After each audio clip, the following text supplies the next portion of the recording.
Hey guys, Santa R Sunbury Line Rail fan Joel, and today we're coming to you guys from a new location. That's right.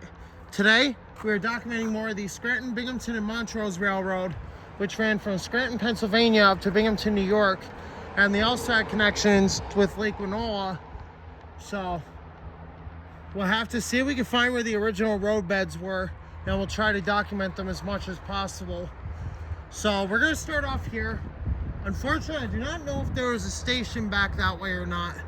I know there's the steel viaduct, which we might show you that in another video. Once we do get some more information about this area, then we'll do an updated documentary. But for now, we're just gonna use what info we know and show you guys. So this is facing south towards Scranton. Where the Dalton Do-It Center was the old Brookside Power Station for the railroad, which still stands to this day, but the Dalton Lumber Company added on to it, so it's still there. There's still remnants of the viaduct. There's one on North Turnpike Road, which we're going to document that in another video. And then back that way, there's the old steel trestle, the main remnant, which can be seen from US 6 and 11. So we're going to head northbound here. This is a relatively short section. As you guys can see, it was mostly a wooded area back then. Well, maybe not so much back then, but today it's a really wooded area. And there's really no remnants left of the old tracks. There probably are some hidden in the ground, but we'd have to look with the metal detector, you know, to find like old rail spikes and stuff like that. The line was built between 1905 and 1907, and it served all the way up until 1932. When it was demanded to be liquidated after the bus service took over and the Northern Electric was no longer found popular. So there's definitely a lot of interesting things about this line that a few of us haven't learned about, including myself. You know, there's a lot about this old railway company that I don't know about. So we'll definitely have to keep the research up. You can see there's some remnants of the old track ballast here. So that's one of the cool things about this part, is there are remnants of the track ballast, and you can see where the cutouts were for the construction of the line. Now it looks like here we got a couple either man-made or natural culverts. Looks like this one appears to be a natural culvert. As you can see, it goes up this way. It's a pretty cool spot. And a lot of people have been asking me, you know, how many man-made culverts were there along the line? Well, there's actually quite a few. You see more remnants of the ballast here. And just here to show you guys some wooded area up here. We're not going to go up because obviously that would be trespassing. So we're just going to stay here on the trail and show you guys, because this is really cool, this area here. So yeah, looks like we got another one here. And unfortunately there has been some flood damage from the storms that we've had. You know, back in September there was a really nasty flood, and then December we had another one. So 2 floods in 2023.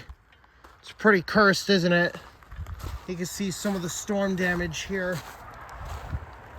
So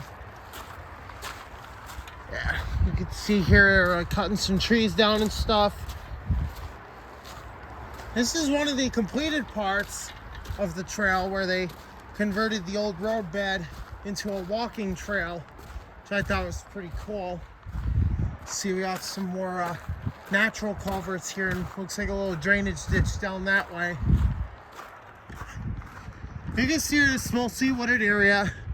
They had to blast some of this away in order to construct the tracks. So that's one of the other interesting things about this line.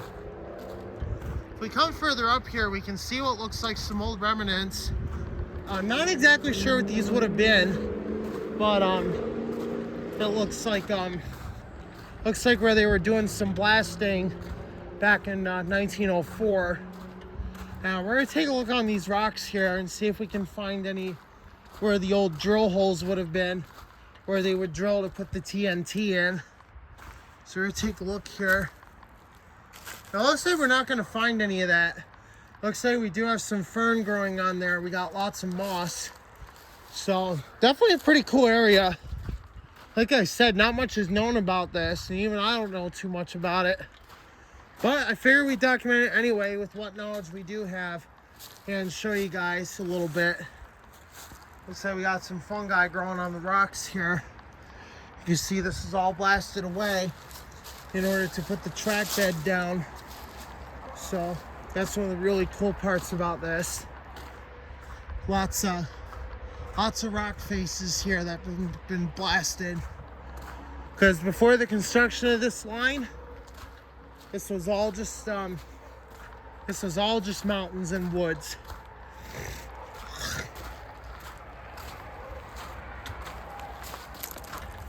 Looks like we got some beautiful rock faces too. Got some really nice ones up here on this part of the line. It's definitely a good spot for hiking. You can see a lot of people bike this trail. I've biked it a few times. It's actually pretty fun. Definitely recommend it if you guys want to see some railroad history and learn a little bit more. So it looks like right here, it looks like we had another remnant. I don't know if this is another signal base or not, but it appears like it was at one point. See if we can move some of this brush here.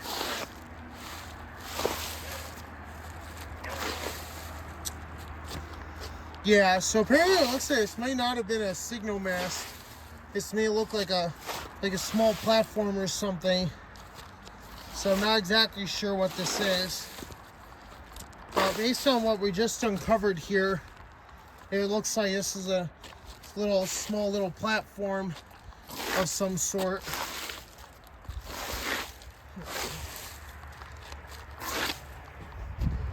Yeah, so definitely a very interesting remnant. We'll try to get a closer look at that maybe in another video. But yeah, we're gonna keep going here. Looks like we got some pounding up ahead. We gotta look out for. Got some. Looks like we got another remnant right down there. Not exactly sure what that would have been, but looks like not exactly sure what it is. So we'll just say we don't know what it is.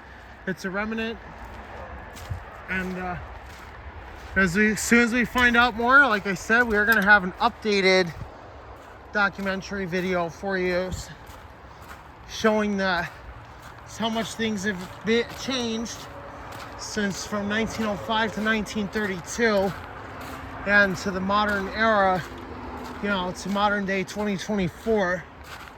You can see here, it looks like we do have a little bit of flooding here on this part of the trail. Guys, you can see we had a lot of rain recently. And show you guys how deep it could get if you do happen to come right after a storm. That's a few inches deep. Definitely be careful. And we got some woodpeckers going about their business here. They're finally hearing some blackbirds because it seems like spring has sprung here in northeastern Pennsylvania. The blackbirds are singing. Water levels are high.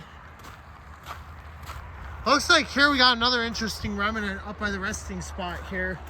This looks like a man-made culvert, and this is used to allow water to go underneath the tracks so there wouldn't be any washouts, which I think it's pretty cool how they did this. How they built these culverts in order to channel the water to go underneath the tracks. And it's very interesting to see how these were built. These were also built out of concrete, and these were very useful back then when when it would be raining real hard. Tracks could likely get flooded. This was the way that they kept the tracks from flooding. That's right. Just build a little concrete bridge and you're all set. So we're gonna show you guys that up close real quick here as we finish up the documentation. So here, this is a little man-made culvert which allows the water to be channeled underneath the tracks. So you can see here we got this nice little concrete platform here, little guide rail. So yeah, definitely a very interesting spot. Like I said, we'll show you the other side here. Here's the other side. See, it's just concrete, and of course, you know, you got stone as well, which I think is pretty cool.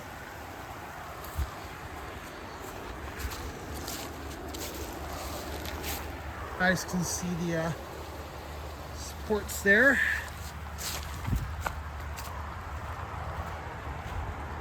Looks like we got some more ponding up ahead.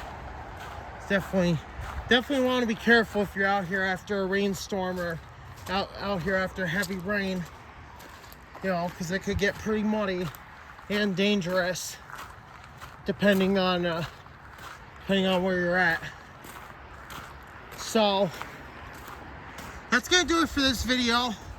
Like I said, there wasn't too much known about it, and there's really not much known about it in general, so I couldn't really get you guys much information, but I figure with what information I did have and what knowledge I did have about this part of the line, I figured I'd share it with you guys. So anyway, take care.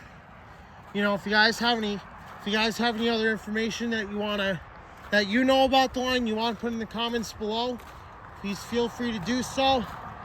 And yeah, we'll catch you guys next time. Our next stop today is going to be the Delaware, Lackawanna, and Western Plume Freight Depot. We're going to be documenting south from CP 659 to CP 660, so basically picking up where we left off, but we're going the other way. So hope you guys are going to find that interesting, as we're going to show you around the depot a little bit.